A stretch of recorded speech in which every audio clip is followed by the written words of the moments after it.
Hello students, I Deepika Solanki going to teach you page number 21 of your English book.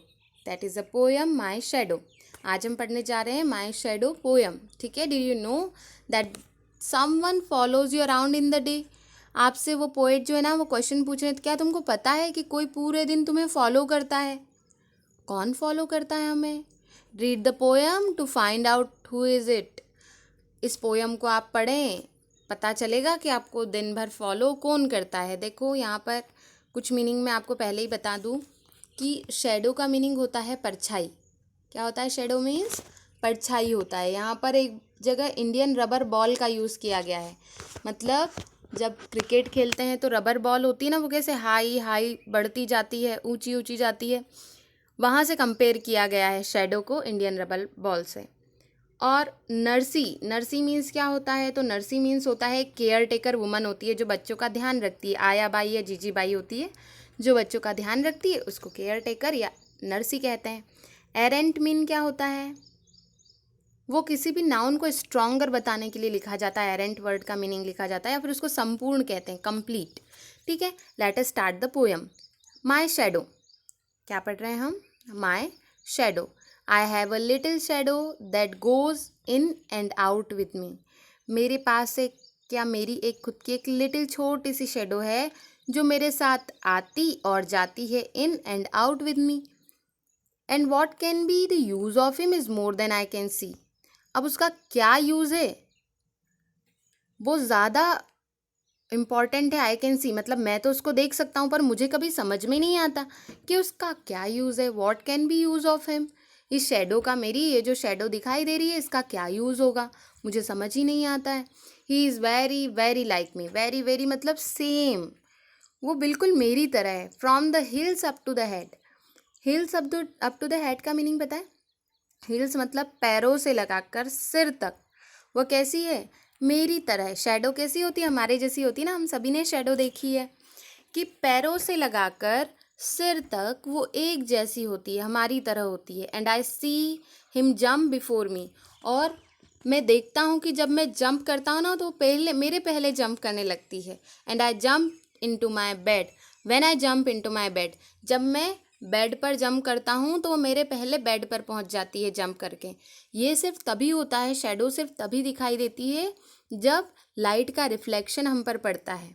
जैसे जैसे light का reflection बढ़ता जाएगा तो क्या होगा, जिस डायरेक्शन में हम होंगे वैसे ही हमारी शैडो बहुत छोटी या बहुत बड़ी होती जाएगी. आपने कभी देखा होगा ना कि जब आप चलते हैं धूप में तो क्या होती है, आप उसको पकड़ने की कोशिश करोगे पर शैडो आपके आगे आगे जाएगी, पर वो होती है आपके बहुत क्लोज है. ठीक है. The funniest thing about him is the way he likes to grow. पता है इसमें सबसे फ़नी थिंग क्या है शैडो की जो मुझे पसंद है? वो है वो बढ़ती है. जैसे आपने देखा है ना, कभी बहुत छोटी हो जाती है, जब हमारे सिर के ऊपर सन रहता है तो वो छोटी दिखती है, पर हम सन के डायरेक्शन में चेंज होते जाते हैं, सन हमारे साइड में आता जाता है तो ये ग्रो करने लगती है, धीरे धीरे बढ़ने लगती है. Now at all like proper children. Not at all like proper children. एक प्रॉपर चिल्ड्रन बढ़ता ना धीरे धीरे, which is always very slow. एकदम धीरे धीरे नहीं बढ़ती है, वो बहुत जल्दी तेज़ी से बढ़ जाती है. For he sometimes shoots up taller like an India rubber ball. किसकी तरह बढ़ती है? लंबी होती जाती है, ऊंची ऊंची जाती है, जैसे India rubber ball.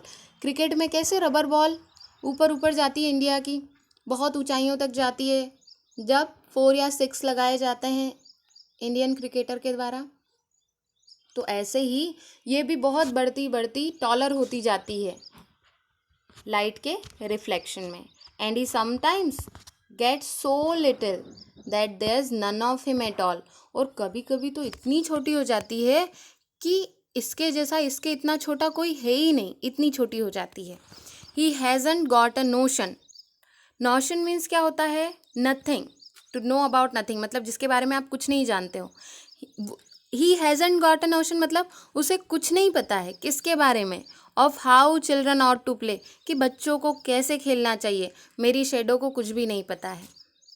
And can only make a fool of me, और मुझे क्या करती है, हमेशा फूल बनाती है, मूर्ख बनाती रहती है।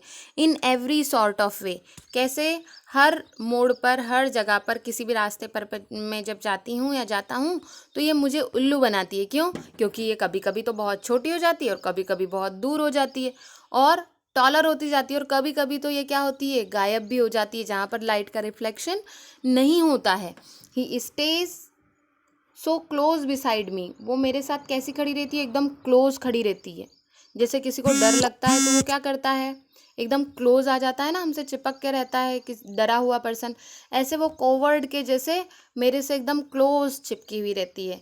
He is a coward you can see, दिखाई देता है, जैसे छोटे बच्चे होते हैं कॉवर्ड, डरते हैं, या जो बहुत घबराता है, कायर होता है, उसको आपने देखा है कभी कैसे क्लोज रहता है, किसी न किसी के साथ चलता है। ऐसे ही मेरी शेडो बहुत कॉवर्ड है, वो हमेशा मेरे साथ, मेरे क्लोज रहती है।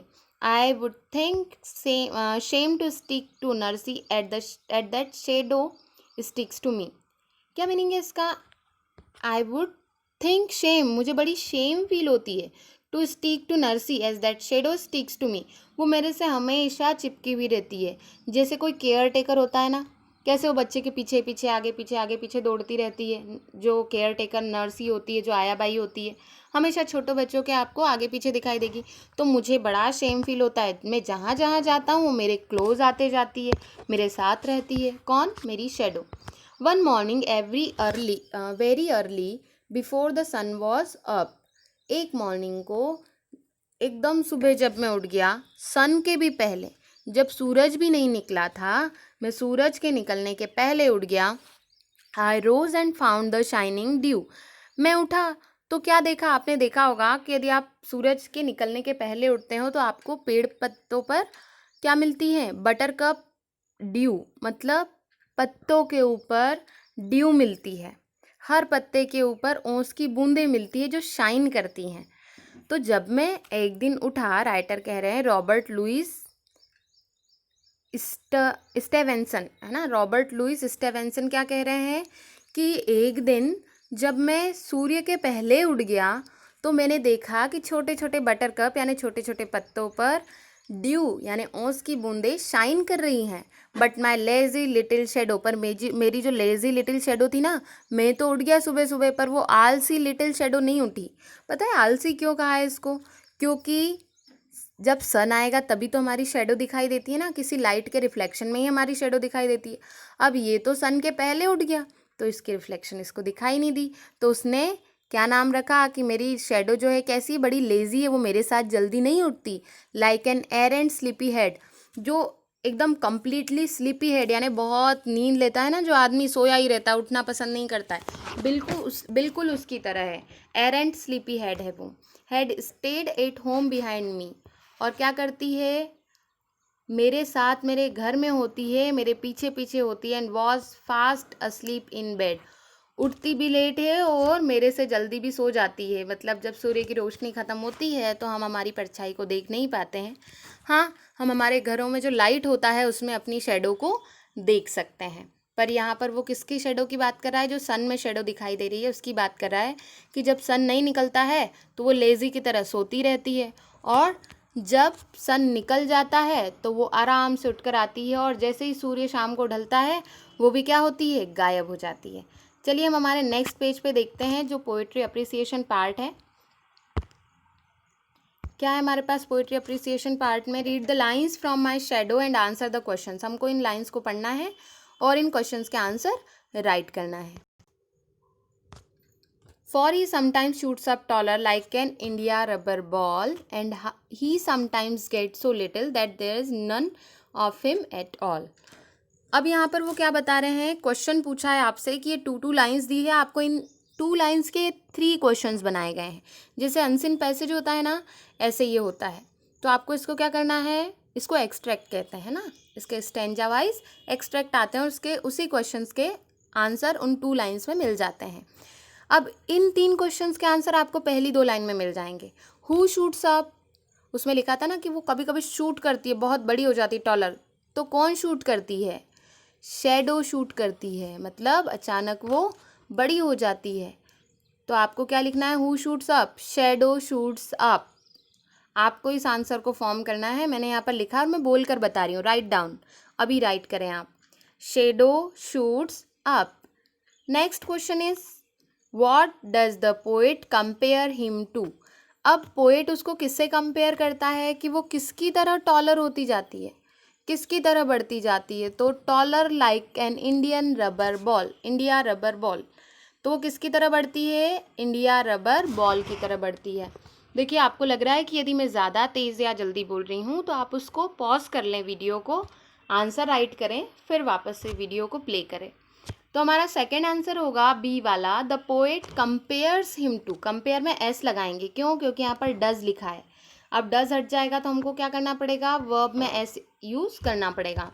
The poet compares him to a India rubber ball. Right now the poet compares him to India rubber ball. Why do you think he changes his size. आपको क्यों लगता है कि वो अपना साइज चेंज करती है। तो वो साइज चेंज करती है because of reflection of sunlight भी लिख सकते हैं, because of reflection of light भी लिख सकते हैं। ओके आपको क्या करना है, आंसर ऐसे लिखना है, he changes his size because of reflection of sunlight और light. Understood. Next two lines, he stays so close beside me. He is a coward, you can see. I would think shame to stick to Narsi as that shadow sticks to me.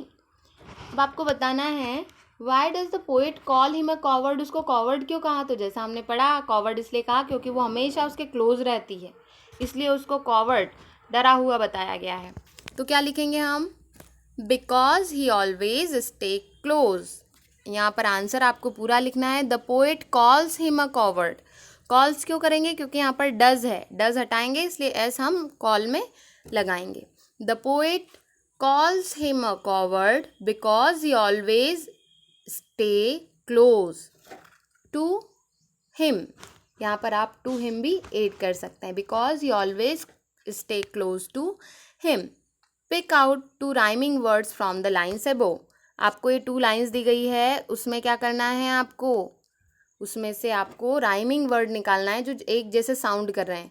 तो क्या कर रहे हैं, तो वो कर रहे हैं सी और मी, सेम राइमिंग है। सी वाला क्वेश्चन है what does the poet refer to a nursie. Nursie का मीनिंग क्या होता है, तो a care taker woman is a nursie. Okay the poet refers, यहाँ पर एस यूज करेंगे हम।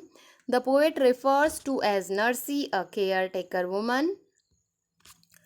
Third stanza is, but my lazy little shadow like an errant sleepy head had stayed at home behind me and was fast asleep in bed. Our first question is, why does the poet call the shadow an errant sleepy head? Poet जो है shadow को errant sleepy head क्यों बोलता है, तो मैंने answer यहाँ पर राइट किए हुए हैं। The poet calls the shadow and arrant sleepy head. Call में एस यूज करेंगे, आप कॉल्स करेंगे।